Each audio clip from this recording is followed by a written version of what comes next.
Breaking now में इस वक्त की बड़ी खबर आपको बता रहे हैं। कल संसद में 4 अहम बिल पेश होंगे। अमित शाह बिल पेश करेंगे और संसद में मौजूद रहेंगे। साथ ही साथ FCRA बिल को लेकर भी विवाद थमता हुआ नजर नहीं आ रहा है और विरोधियों का जवाब भी कल अमित शाह देंगे। तो क्या कुछ माहौल बन रहा है, इसी पर ज्यादा जानकारी के लिए मेरे साथ जुड़ रहे हैं कैपिटल टीवी के editor in chief doctor Manish Kumar. Sir, अभी से क्या कुछ माहौल देखने को मिल रहा है बिल को लेकर? देखिए, अभी जो खबर आ रही है वो ये कि राहुल गांधी की जो अंदर की जो तमन्ना थी कि अमित शाह संसद में आए, वो मौजूद रहें, कहाँ वो गायब हैं। तो कल अमित शाह संसद के सदनों में नजर आएंगे।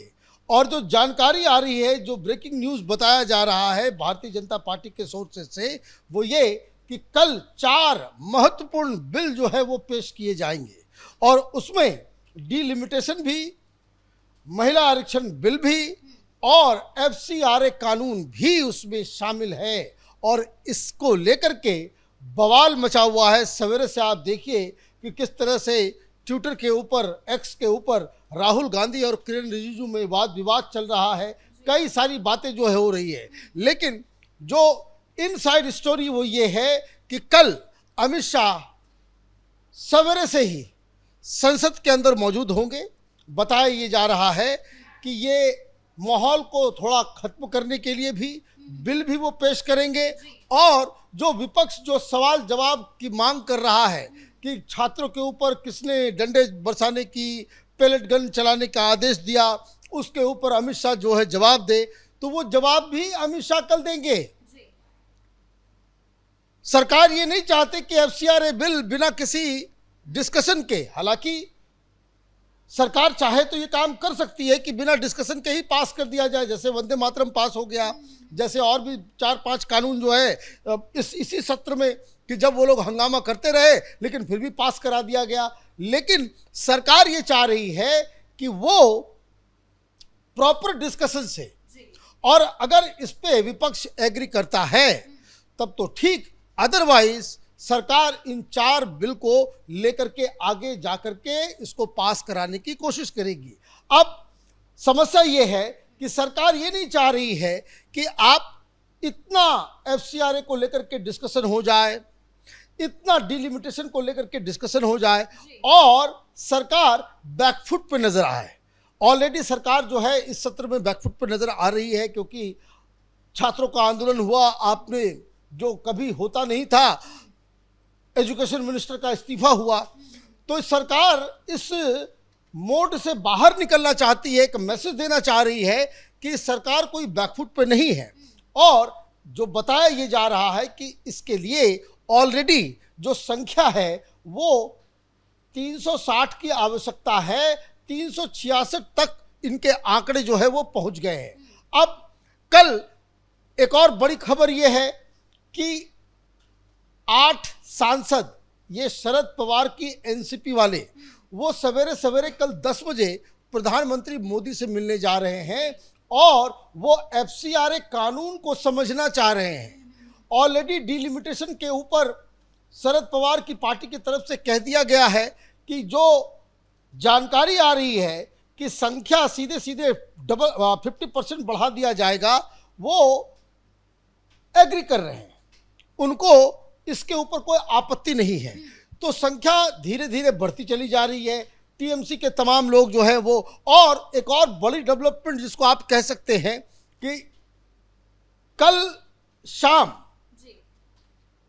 चेन्नई के अंदर जो चीफ मिनिस्टर विजय ने एक मीटिंग बुलाई थी, DMK वहां पे नहीं गई। वहां जो लोग वहां पहुंचे, 21 सांसद वहां पहुंचे थे और वहां डिलिमिटेशन के ऊपर डिस्कशन हुआ।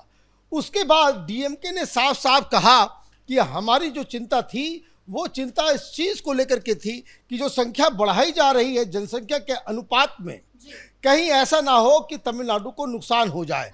लेकिन अमित शाह की तरफ से जो बात कही जा रही है कि BJP के कुछ लोग DMK के टॉप शीर्ष नेताओं के साथ बातचीत की और ये कहा कि भाई जो नया कानून आ रहा है उसमें जनसंख्या के अनुपात के मुताबिक नहीं, बल्कि जहां जहां जिन जिन राज्यों में जितनी संख्या है उसमें 50% बढ़ोतरी कर दी जाएगी। तो DMK भी उसके साथ एग्रीमेंट में है और इस प्रारूप में डिलिमिटेशन के कानून को जो है वो समर्थन देने को तैयार है। तो कहने का मतलब ये है कि अमित शाह जो इतने दिनों तक नहीं आ रहे थे, वो बैठे बैठे यही अपनी चालें चल रहे थे कि संख्या किसी तरीके से वो पूरा हो जाए। और अब जो सबसे मुद्दा जो जिसको लेकर के बहुत बवाल चल रहा है, अमेरिका तक में इसकी खबर गूंज सुनाई दे रही है, वो एफसीआरए बिल को लेकर के है।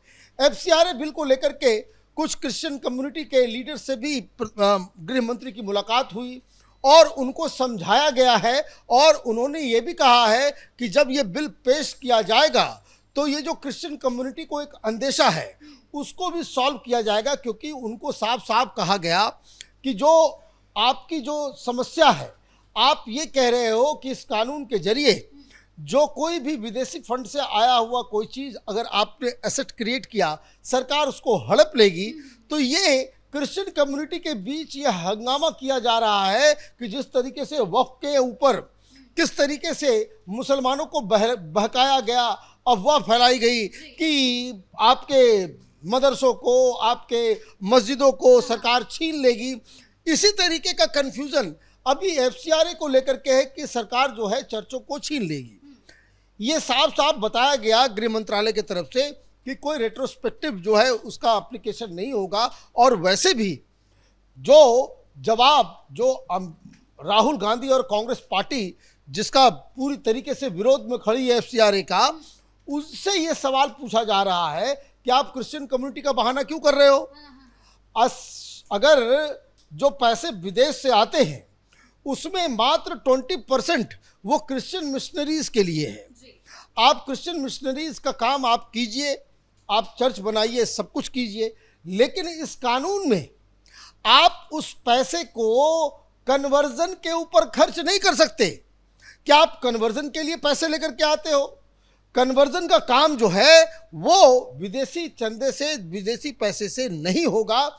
ये सरकार इसके ऊपर अडिग है। और वैसे भी जो टोटल क्रिश्चियन मिशनरी को अब जो पैसे आ रहे हैं, कांग्रेस के ज़माने में तो बहुत ज़्यादा आता था, लेकिन अब जो पैसे आ रहे हैं उसका मात्र 20% क्रिश्चियन मिशनरीज को आ रहा है।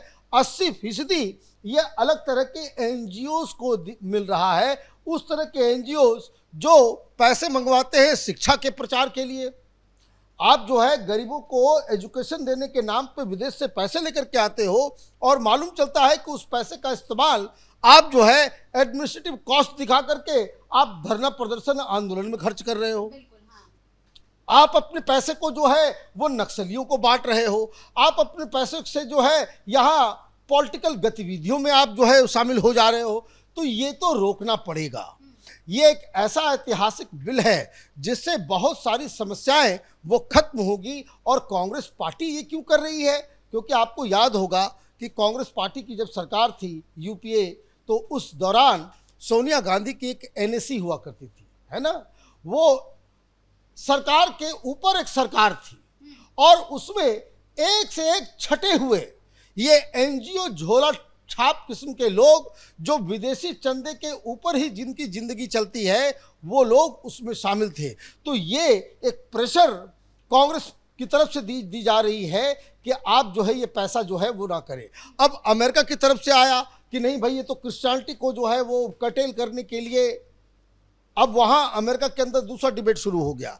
अब वहाँ के ही सांसद कह रहे हैं कि अगर भारत को इसको लेकर के समस्या है तो ऐसा क्यों ना करें कि जो अमेरिका से जो पैसे जा रहे हैं वो सीधे आप सरकार को दें, सरकार से ही डील करें। ये बिचौलियों की क्या आवश्यकता है? तो ये कई सारी चीज़ें हैं। मुझे लग रहा है कि ऐतिहासिक अगला 3 दिन जो संसद का होने जा रहा है, ये 4 कानून अगर आ जाता है तो आप ये समझिए कि ये इतिहास में दर्ज हो जाएगा। प्रधानमंत्री मोदी एक ऐसा काम कर पाएंगे कि जिसमें राहुल गांधी ये चाह रहे थे कि साउथ और नॉर्थ के बीच जो है झगड़ा हो जाए, साउथ और नॉर्थ के बीच एक डिवीज़न आ जाए। प्रधानमंत्री मोदी इस तरीके से इन कानूनों को लेकर के आ रहे हैं कि सारा देश, नॉर्थ हो, साउथ हो, ईस्ट हो, वेस्ट हो, सब तरह की पार्टियां उस बिल के साथ खड़ी नजर आ रही है। और राहुल गांधी बिल्कुल एलिनेट होते चले जा रहे हैं, अकेले पड़ रहे हैं। और ऐसा लग रहा है कि आने वाला 3 दिन वो अमित शाह के नाम वो दर्ज होने जा रहा है। जी सर, बहुत बहुत धन्यवाद आपका इन तमाम जानकारियों के लिए। तो कुल मिलाकर सत्र का आखिरी हफ्ता काफी ज्यादा दिलचस्प होने वाला है। कल 4 अहम बिल सदन में पेश होंगे। अब ऐसे में सरकार ने अपनी तैयारियां पूरी कर ली है, लेकिन विपक्ष का इस पर क्या रुख होता है, देखने वाली बात होगी। बड़ी खबर में फिलहाल मेरे साथ इतना ही। कैमरा पर्सन रवि आर्य के साथ मैं शिवानी रतूड़ी, कैपिटल टीवी।